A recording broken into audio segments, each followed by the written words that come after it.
Welcome back to uniforms. मेरा नाम है मनीष चौधरी। हम ऑलरेडी स्टार्ट कर चुके हैं जीटी की लेक्चर सीरीज और ये उसका अगला पार्ट है। हम फंडामेंटल राइट्स के अंदर काफी सारे फंडामेंटल राइट्स ऑलरेडी कवर कर चुके हैं। एक बार रिवाइज कर लेते हैं हम क्या क्या कवर कर चुके हैं। ऑलराइट, हमने देखा था आर्टिकल 12, आर्टिकल 13। आर्टिकल 12 के अंदर थी स्टेट की डेफिनेशन, क्योंकि फंडामेंटल राइट्स आपको किसके अगेंस्ट दिए जाते हैं? स्टेट के अगेंस्ट। ठीक है, तो उसमें बताया गया है कि स्टेट हम किसे कहेंगे। फिर आर्टिकल 13 ये कहता है any law inconsistent with the fundamental right shall declare null and void. यानी कि कोई भी लॉ अगर गवर्नमेंट बनाती है या पार्लियामेंट बनाता है तो कोई भी लॉ अगर वॉयलेशन करता है किसका? फंडामेंटल राइट्स का, ठीक है, तो उसको नल एंड वॉइड डिक्लेयर किया जा सकता है। किसके द्वारा किया जा सकता है? वो किया जा सकता है सुप्रीम कोर्ट के द्वारा या स्टेट, जो हमारा स्टेट हाई कोर्ट्स होते हैं उनके द्वारा। ऑलराइट, अब बात करेंगे अगली चीज की। अगली चीज क्या है? अगली चीज है हमारी इक्वालिटी। इक्वालिटी हमारे लिए बहुत इंपॉर्टेंट है जब हम फंडामेंटल राइट्स की बात करते हैं, क्योंकि ये एक बेसिक प्रिंसिपल है। इंडिया में आपको पता होगा काफी ज्यादा इनइक्वालिटीज रही है हिस्टोरिकली। ऑलराइट, अभी भी आपको देखने को मिलेगी। तो इनइक्वालिटीज को खत्म करने के लिए ये टर्म बहुत इंपॉर्टेंट है, इक्वालिटी। कहां से कहां तक है? इक्वालिटी के आर्टिकल्स मिलेंगे आपको आर्टिकल 14 से लेके आर्टिकल 18 तक, जिसमें काफी ज्यादा इंपॉर्टेंट आर्टिकल्स है। इसमें आपको मिलेगा राइट टू इक्वालिटी मिलेगा, अबोलिशन ऑफ अनटचेबिलिटी मिलेगा, आपको मिलेगा प्रोहिबिशन ऑफ डिस्क्रिमिनेशन मिलेगा कि आपको डिस्क्रिमिनेट नहीं करना है। और साथ के साथ जब आप जॉब दे रहे हो, गवर्नमेंट जॉब्स दे रहे हो, तब भी आपको डिस्क्रिमिनेशन नहीं करना है। आपको मिलेगा कि अबोलिशन ऑफ टाइटल मिलेगा। इस तरीके के जो सारी इक्वालिटीज आपको प्रोवाइड की गई है वो की गई है 14 से 18 के अंदर। ऑलराइट, फिर हम बात करेंगे 19, आर्टिकल 19 से 22 के अंदर दी गई है फ्रीडम। ओके, आपको कुछ फ्रीडम्स दी गई है, वो भी काफी इंपॉर्टेंट है। इक्वालिटी के साथ साथ फ्रीडम भी बहुत आपके लिए इंपॉर्टेंट हो जाती है, जिसमें आर्टिकल 19 का रोल और आर्टिकल 21 का रोल काफी बड़ा है। ये आपके एग्जाम में डायरेक्ट मिल सकता है। ऑलराइट, तो नेक्स्ट हम बात करेंगे इक्वालिटी के बाद क्या आता है? आपका आता है एक्सप्लॉयटेशन। ठीक है, क्या आता है आपका? एक्सप्लॉयटेशन, यानी कि आपको ये एक्सप्लॉयटेशन से बचाता है। किससे बचाता है? आपको एक्सप्लॉयटेशन से। कौन से आर्टिकल? 22 एंड 23। ठीक है, याद रखेंगे। सॉरी, 22, 23, वेट, एक्सप्लॉयटेशन से क्या बचाता है आपको? एक्सप्लॉयटेशन से बचाता है 23 एंड 24। 22 तक तो आपका कहां पे था? फ्रीडम के अंदर था। ऑलराइट, आर्टिकल 23, 24, ठीक है, इसके अंदर आपको ह्यूमन ट्रैफिकिंग और बैगर, भीख ना मंगवाना, इस सब से रिलेटेड आपको आर्टिकल मिलेंगे। बच्चों को आपको जो है, जो बच्चे होते हैं उनको आप फैक्ट्रीज में नौकरी नहीं दे सकते, उससे रिलेटेड आपको ये आर्टिकल्स मिलेंगे। फिर आपको मिलेगा क्या? आपको मिलेगा, बहुत इंपॉर्टेंट हो जाता है ये भी आपके लिए, फ्रीडम ऑफ रिलीजन। ठीक है, फ्रीडम ऑफ रिलीजन की हम बात करेंगे। फ्रीडम ऑफ रिलीजन आपको दिया जाता है आर्टिकल नंबर 25 से लेके आर्टिकल नंबर 28 के अंदर। ये आर्टिकल्स आपके लिए काफी इंपॉर्टेंट हो जाते हैं।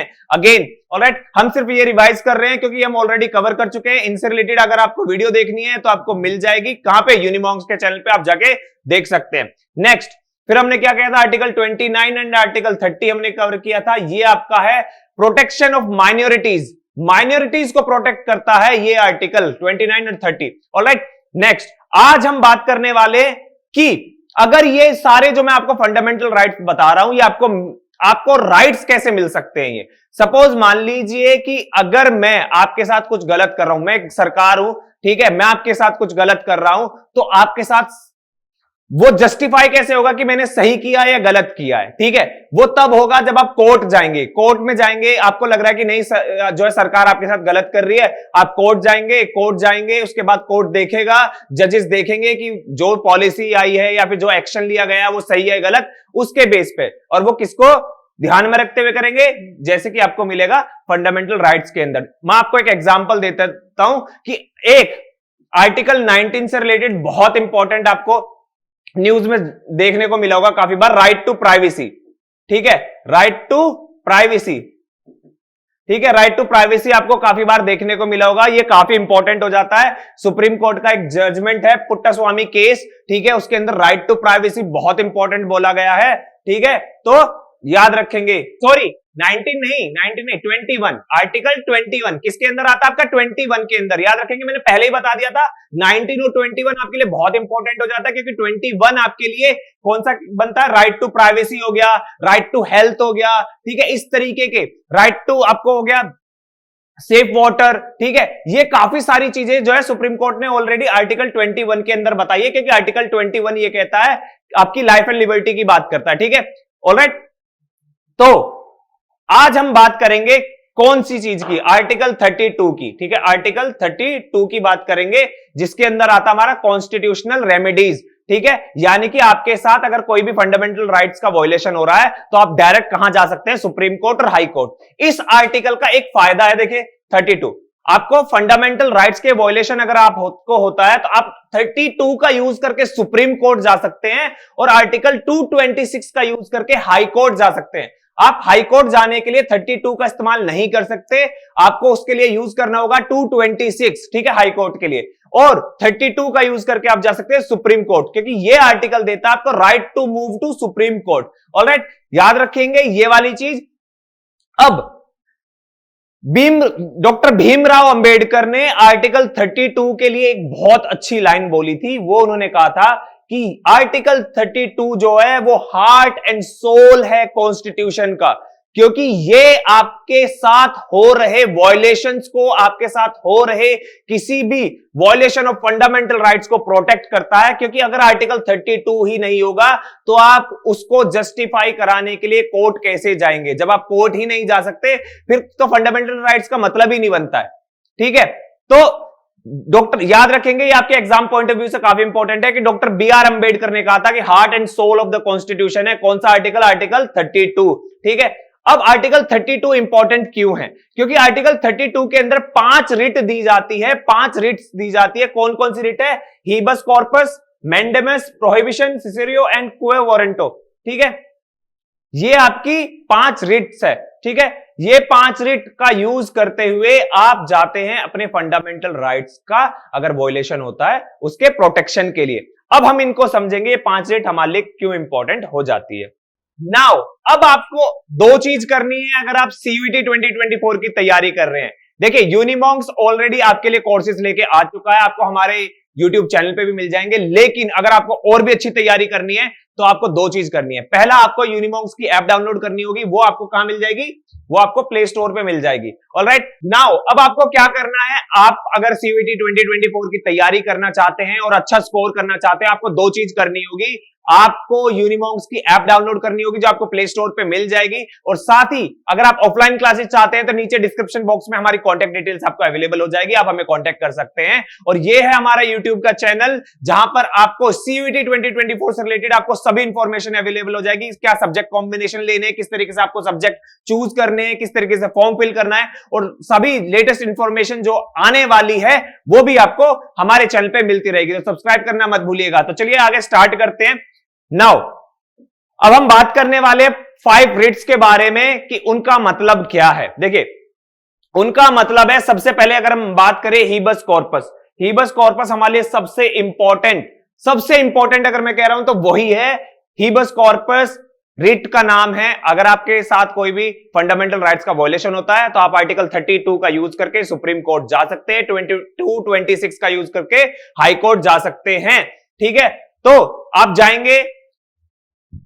इस रिट का मतलब क्या है पहले तो ये समझ ले। इस रिट का मतलब है you may have the body, okay, you may have the body. इसका मतलब यह है कि जब सपोज मान लीजिए कि आपके घर से कोई भी इंसान मिस हो गया है, ठीक है, मिसिंग पर्सन है, तो आप इस रिट का यूज करते हुए सुप्रीम कोर्ट जा सकते हैं। सुप्रीम कोर्ट गवर्नमेंट अथॉरिटीज को ऑर्डर देगा कि उस इंसान को मेरे सामने पेश करो, ठीक है, मेरे सामने पेश करो। तो पुलिस, अब पूरा प्रशासन जो होगा उसको ढूंढने में लग जाएगा। अब उसको ढूंढ के लाएंगे चाहे वो किसी भी कंडीशन में हो, और आके कोर्ट को इन्फॉर्म करेंगे। इसलिए ये रिट काफी इंपॉर्टेंट हो जाती है हमारे लिए हीबस कॉर्पस, क्योंकि हीबस कॉर्पस रिट के अंदर कोर्ट जो है आदेश देता है कि उस व्यक्ति को मेरे सामने पेश करो, ठीक है।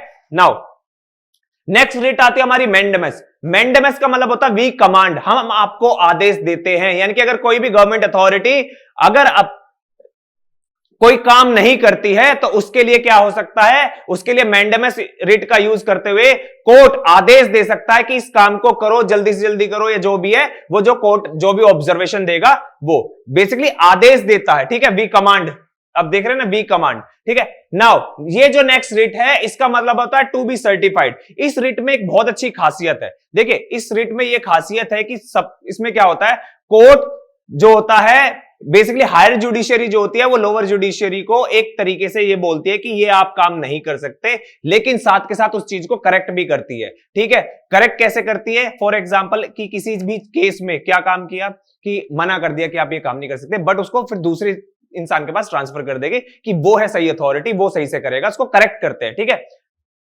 To be certified. ठीक है, नेक्स्ट अब हम बात करें प्रोहिबिशन की। प्रोहिबिशन का मतलब होता है कि हायर जुडिशियरी लोअर जुडिशियरी को आदेश देती है, ऑर्डर देती है कि the act of stopping something, इसका मतलब होता है the act of stopping something, मतलब उसको आदेश दे देंगे कि आप ये काम नहीं कर सकते, ये आपके जो पावर्स हैं, आपकी जो अथॉरिटी है या आपकी जो जुडिक्शन है उससे बाहर है, ऑलराइट, उसको रोक देंगे। ठीक, नाउ एक और इंपॉर्टेंट आ जाती है क्यू वारंटो। क्यू वारंटो का मतलब है what is your authority. For example किसी भी इंसान की अपॉइंटमेंट हुई है, अगर उस इंसान की अपॉइंटमेंट हुई है और कोई खुश नहीं है कि ये अपॉइंटमेंट गलत तरीके से हुई है, फॉर एग्जांपल आप काफी बार सुनते होंगे कि एग्जाम्स में फर्जीवाड़ा होता है, फर्जीवाड़ा होने के बाद वो इंसान बन गया सरकारी अधिकारी बन गया, वो जाके बैठ गया। ठीक है, तो इस रिट का यूज करके उसको चैलेंज किया जा सकता है कि भाई ठीक है ये किस अधिकार से आ गया, तो उसकी जांच होगी कि यह सही तरीके से आया है नहीं आया है, अगर वो सही तरीके से नहीं पाया जाता तो उसको हटाया जा सकता है।